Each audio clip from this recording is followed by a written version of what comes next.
Have you ever felt like you were living in a world that doesn't speak your language? As if people around you are dancing to music you can't hear, while your soul is drawn to a rhythm far more ancient and profound? If so, Carl Jung might say you possess something truly rare.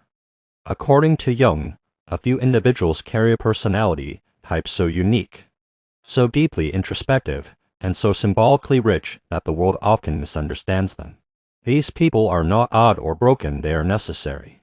In this video, we explore 8 powerful signs that you may be one of these rare individuals, guided not by ego but by the unconscious soul. Sign 1. You seek meaning, not approval. You've likely noticed it since childhood, that peculiar feeling that what excites others doesn't excite you. The games of social climbing, the thrill of being liked, the comfort found in popularity, none of it ever really spoke to you. While your peers worked hard to fit in, shape themselves to expectations, and collect approval like tokens, you were always searching for something else, something quieter, something deeper, a reason, a purpose, a truth that would make life feel real. Carl Jung would say this isn't a flaw, it's the mark of someone who is not content to live unconsciously.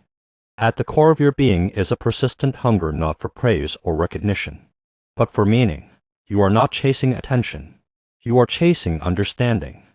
You're not concerned with how things appear, but with what they are. This makes you different, because most of the world, especially in today's culture, orbits around image-curated happiness, performative kindness, socially engineered ambition. But for you, there's no nourishment in that. You crave authenticity, like a starving person craves food. You don't want to be seen, you want to see.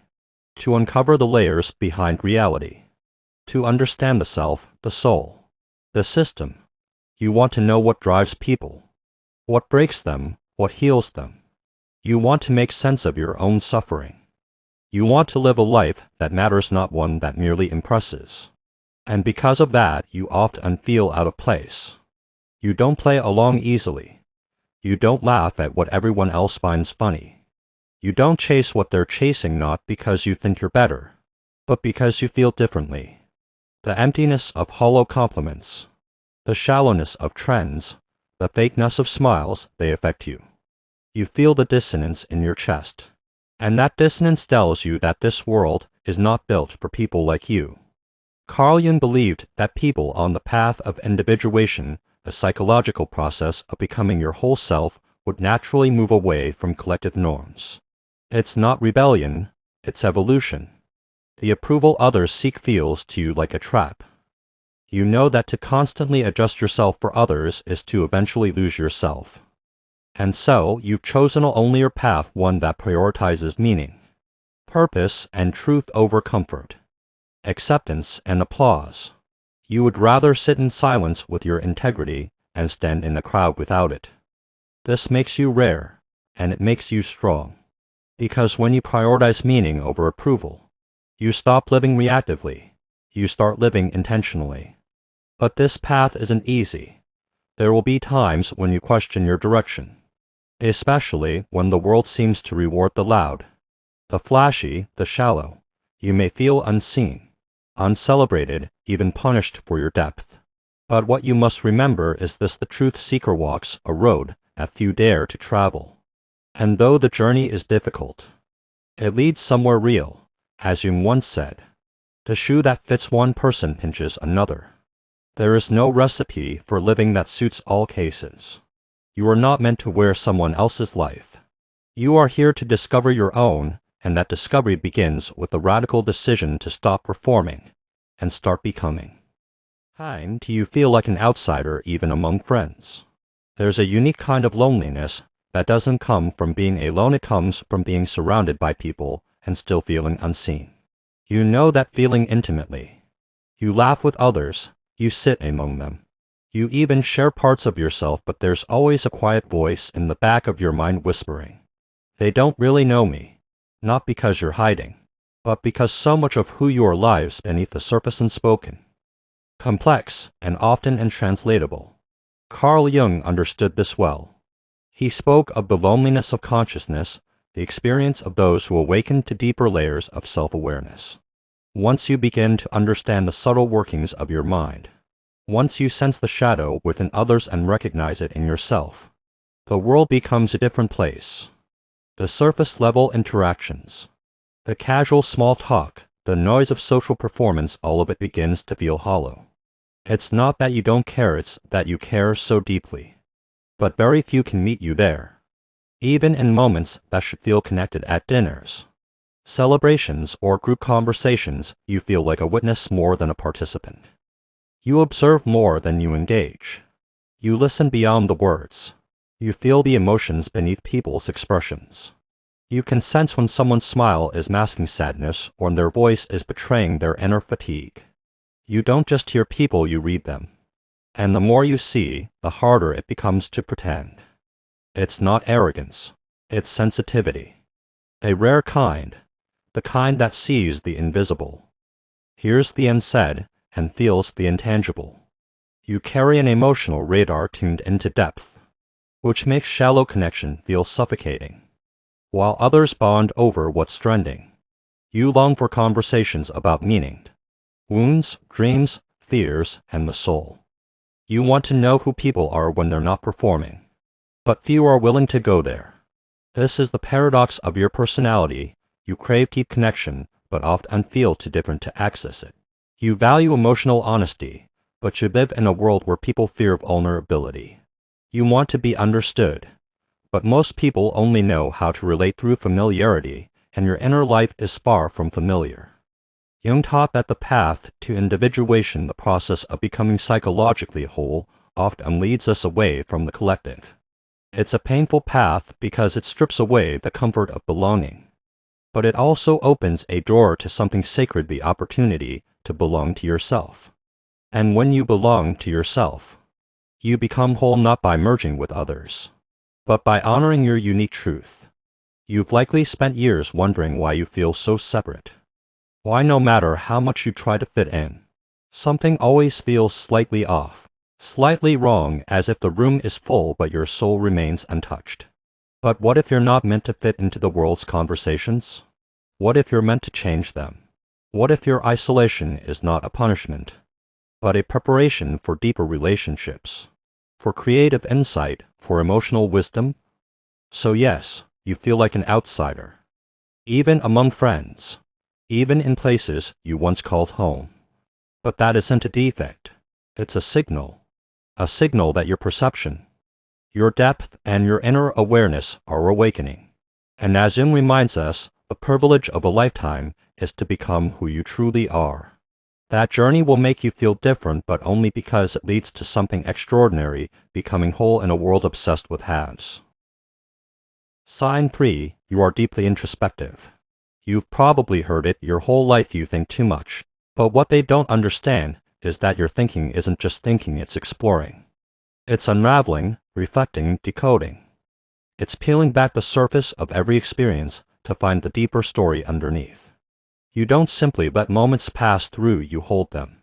You sit with them. You ask, why did I feel that? What did that mean? What am I not seeing? This is the signature of an introspective soul, one who isn't afraid of the silence within.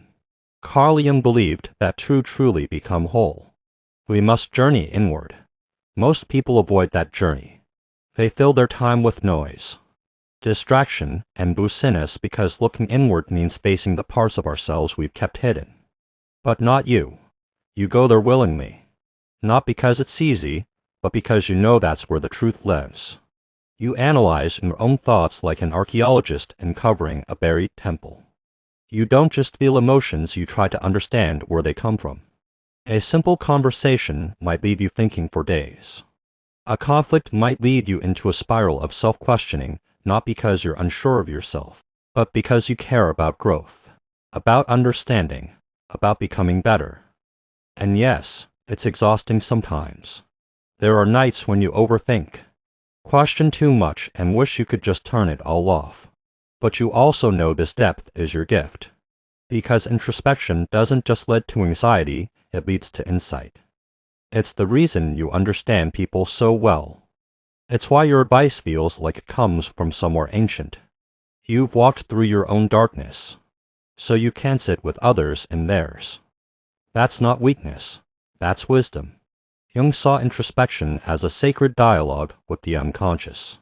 Every time you reflect on your past, your dreams, your fears, you're speaking with something older than language. Something true, something sacred. You're not just living, you're becoming. Not just surviving, you're awakening. So when people say you think too much, smile. Let them live on the surface. You are never meant to stay there. You were meant to dive deep into the soul, into the mystery, into the self. Because that's where transformation begins. And that's where rare people are born. Sign 4. You see patterns and symbols others miss. You walk through the world with a different kind of vision, where others see only moments. You see meaning, where they see coincidence. You sense connection.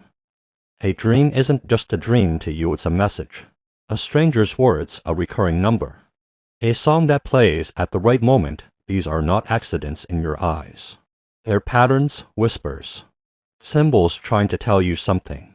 Carl Jung believed that the soul speaks in symbols, that the unconscious doesn't use words, but images, archetypes, patterns. And rare personalities like yours are tuned into this deeper frequency. You can feel when something clicks, even if you can't explain why. You sense that the universe is layered with invisible threads, psychological, spiritual, emotional, and you're always reaching for those threads, weaving together meaning, while others dismiss it as overthinking. But you're not imagining things. You're perceiving things that many others have trained themselves not to see, while they rush through life focused only on facts. You ask, what does this mean beneath the surface? You find stories in silence, metaphors in nature, lessons in pain. Everything feels connected, and that connection pulls you inward, toward a truth that's not taught in textbooks, but discovered through reflection and intuition. You might even find it hard to explain what you feel, because the way you experience the world doesn't follow linear logic. You experience reality symbolically, emotionally, spiritually. A look can reveal a lie. A gut feeling can warn you before your mind can process it. You sense energies, undercurrents, shadows, and synchronicities. It's like having a second language that no one else around you speaks, and yet it defines how you understand everything. Sometimes this gift feels heavy. You carry emotional truths that aren't yours. You read into things too deeply. You feel like your mind is constantly translating a hidden script the world doesn't even realize is being written. But that gift, while lonely, is sacred. Because pattern recognition is more than intuition, it's a form of intelligence. It's how the unconscious communicates with the conscious.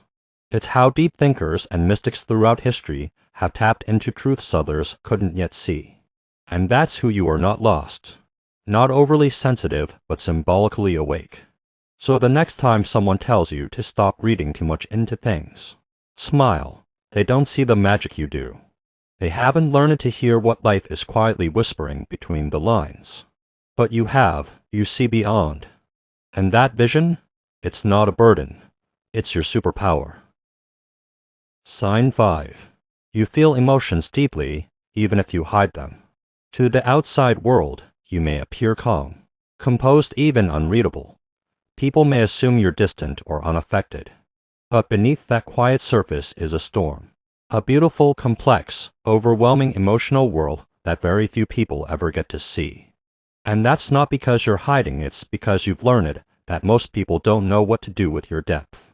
You feel everything, not in passing waves, but in tidal floods. A kind word can sit in your heart for days.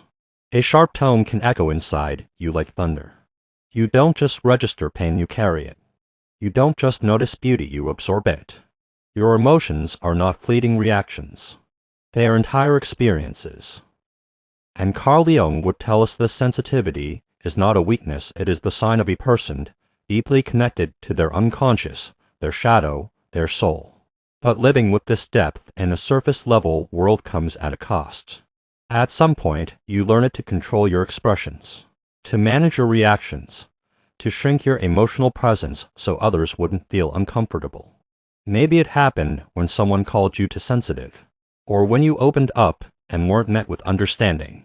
So now, your emotional world exists like an ocean under ice fast, powerful but hidden from view. And yet your feelings are your compass. You can walk into a room and feel its emotional temperature instantly. You can hear someone's voice and detect the sadness they're trying to hide. You've probably cried in silence, healed others while breaking yourself, or walked away from a situation because it dishonored your emotional truth even when you couldn't explain it logically. Jung believed that this emotional sensitivity is often found in people walking the path of individuation. The emotions aren't just reactions, they're signals, messages from the unconscious, warnings, insights, truths. They pull you toward self-awareness, transformation, and healing. But the world often misunderstands this emotional depth. It praises those who appear unaffected and punishes those who feel too much. So you carry it quietly. You write about it. Think about it. Cry alone, pray. Reflect and rebuild yourself over and over. And maybe you wish you didn't feel as much as you do. But deep down, you know this emotional intensity is part of your design. It allows you to understand others in ways they don't understand themselves. It allows you to feel life, not just survive it. You are not broken because you feel deeply. You are rare, and in a world that encourages disconnection, your emotions are proof that you are still awake. So don't numb them, don't apologize for them. Your feelings are not flaws, they are portals. And through them, you access something many people spend their lives running from, the truth of what it means to be fully human. Sign 6. You're drawn to mystery, dreams, and the unconscious. There's something about the unseen that has always pulled at you, while others are satisfied with what's obvious. What's visible, what's practical, you are pulled toward the hidden, the symbolic, the unknown. Your soul doesn't crave facts. It craves mystery. You've always sensed that there's more to life than what we're told. More beneath the surface of the mind. More behind the curtain of the world. And that sense, that quiet knowing, isn't imagination. It's perception. It's awareness. It's what Carl Jung called the call of the unconscious. You're the kind of person who finds meaning in dreams, who senses energy in old places, who looks at the stars and doesn't just see light, you see questions. You see possibility. You look at myth, religion, psychology, and ask not just what they say, but why we believe them. You are pulled toward the timeless and the eternal, not because you reject logic, but because you know that logic alone cannot explain the human soul. Jung taught that the unconscious is a vast and living reality. It speaks to us through symbols, instincts, stories, images, through dreams, fantasies, and even suffering. And while most people ignore or repress this world, you walk toward it. You want to know your shadow. You want to understand the archetypes behind your thoughts. You're not afraid of the dark within, you're curious about it. Not for power, not for escape, but for integration. Because you know that becoming whole means becoming aware of everything that lives inside you. This is why certain things feel more real to you than reality itself, a haunting piece of music, a vivid dream that stays with you for weeks, a poem that pierces you in a way no news story ever could. It's why you find depth in the invisible. You are not easily entertained, because you are not here to be distracted, you are here to awaken. But this attraction to the mysterious also isolates you. You might feel strange in a world that prefers certainty. You might struggle to explain your fascination with things others laugh off as woo or irrelevant. But Jung would remind you those drawn to the unconscious are visionaries in a world obsessed with the visible. You are not here to explain everything, you are here to experience it, to feel it, to carry ancient questions in a modern world. And so, you read between the lines. You explore psychology, myth, esotericism, spirituality, not just for answers, but to touch the sacred, because you know life is not flat. It is layered, symbolic, and when you live from that understanding, you begin to experience something most people never will: the reality behind the reality, the soul behind the skin, the eternal that whispers through the ordinary. You are not lost. You are just tuned into a deeper frequency, And while others may not understand your hunger for the mysterious, it is that hunger that keeps you alive. That hunger is not confusion, it is your compass. Trust it. Sign 7. You often feel ahead of your time. You look around and feel like you were dropped into the wrong era, while the world rushes forward. Obsessed with trends, fame, and speed, you find yourself quietly detached from it all. Almost as if you're watching history unfold in slow motion, from a place outside of time. It's not that you're better. It's not that you're judging. It's just that what moves others doesn't move you. What everyone is chasing you've already questioned. What they celebrate you often see through. You don't belong to the moment. You belong to something beyond it. Carl Jung believed that certain souls carry within them the seeds of a future consciousness. That those undergoing deep individuation, those walking the inner path of transformation, often feel misplaced not because they're lost, but because they've awakened to truths the world hasn't yet accepted. You might speak about meaning, wholeness, inner healing, and others look at you like you're speaking a language they've never heard. And in many ways, you are. You ask questions people aren't ready to ask. Why are we really here? Why do we sacrifice peace for productivity? Why do we bury our pain instead of facing it? You see the cracks in society not as problems to be ignored, but as signals, evidence that something deeper is being denied.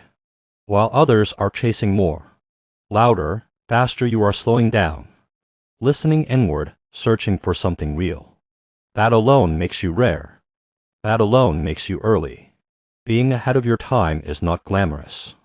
It's lonely. It often feels like no one understands what you're trying to express. Your ideas are called idealistic. Your insights too deep, your warnings dramatic. You're asked to simplify, to quiet down, to conform, and yet your soul refuses. Not out of ego, but because your truth won't allow it. Jung said that true individuation requires waking from the collective. But those who do often become the voices the future looks back on with awe. The philosophers, the healers, the artists, the visionaries, these are the ones who felt misplaced in their time. And so if you've ever felt like your thoughts are too big for the moment, or your ideas too complex for the room, know this: it's not because something's wrong with you. It's because the world hasn't caught up yet. So don't shrink. Don't dull your fire to make others comfortable. Yes, your path may be lonely at times. Yes, your words may echo in silence. But the truth is, seeds are always planted before the season begins. And you, in all your depth, your vision, your discomfort, your insight, you are one of those seeds, growing underground, quietly, powerfully, until your time comes. Sign 8. You crave deep, soul-level relationships, not surface connection. There's a part of you that aches not for attention, not for perfection, not even for romance, but for realness. You don't care how someone looks in a photo. You care how they show up when no one's watching. You don't crave status or chemistry. You crave depth, connection that moves beneath the surface, conversations that leave you changed, silence that feels like understanding, love that feels like home. This longing has always lived inside you, but in a world where relationships are often fast, shallow, and performative, it's easy to wonder if what you're searching for even exists. People bond through distraction. They chase validation, not truth. But you can't fake it. You can't small talk your way into closeness. Your soul won't let you. Carl Jung believed that true connection begins when we stop projecting and start seeing the self and the other, clearly and honestly. But that kind of honesty is rare. It takes courage. It takes presence. And that's why you often feel emotionally starved in relationships that lack depth. You need more than shared interests. You need soul recognition, a sense that you're not just seen, you're understood. You've probably been told you're too intense, too sensitive, or that you expect too much. But that's only because you refuse to settle for less than truth. You're not looking for someone to complete you. You're looking for someone who's doing the work to complete themselves so you can grow together. Honestly, quietly, fearlessly. This is why casual dating feels exhausting. Why shallow friendships eventually fade. Why forced connections make you restless. You're not here to play roles, you're here to relate. You're here to merge minds, challenge souls. Build something that transcends convenience. And while that may take time, while it may leave you waiting, questioning, hoping it's worth it. Because when you finally meet someone who speaks your inner language, everything changes, the loneliness dissolves, the mask drops, and something sacred begins. You are not asking for too much. You are simply unwilling to live on emotional crumbs. You are not hard to love. You are hard to fool. And in a world where most people settle for connection that flatters the ego, you dare to wait for the kind that awakens the soul. If these signs felt familiar, it's because your soul already knows the truth. You were never meant to live on the surface. You were born to feel deeply, to think differently, to seek something real in a world obsessed with appearances. That kind of path is not easy, but it's sacred. Carl Jung believed the journey to becoming your true self, what he called individuation, requires separation from the crowd. It requires facing your shadow, listening to your inner voice, and daring to live with meaning. You may feel like an outsider. You may crave deeper connection. But you are not alone. You are simply ahead of your time. The world needs people like you, observers, seekers, healers, thinkers. People who aren't afraid to ask the hard questions. People who feel what others bury. Your sensitivity is not weakness. Your insight is not overthinking. Your solitude is not emptiness. You are here to awaken not just yourself, but others. And if this video spoke to you, let it be a sign, a reminder, a mirror. Keep going, keep feeling, keep becoming. Because one day, your depth won't just be understood, it will be valued.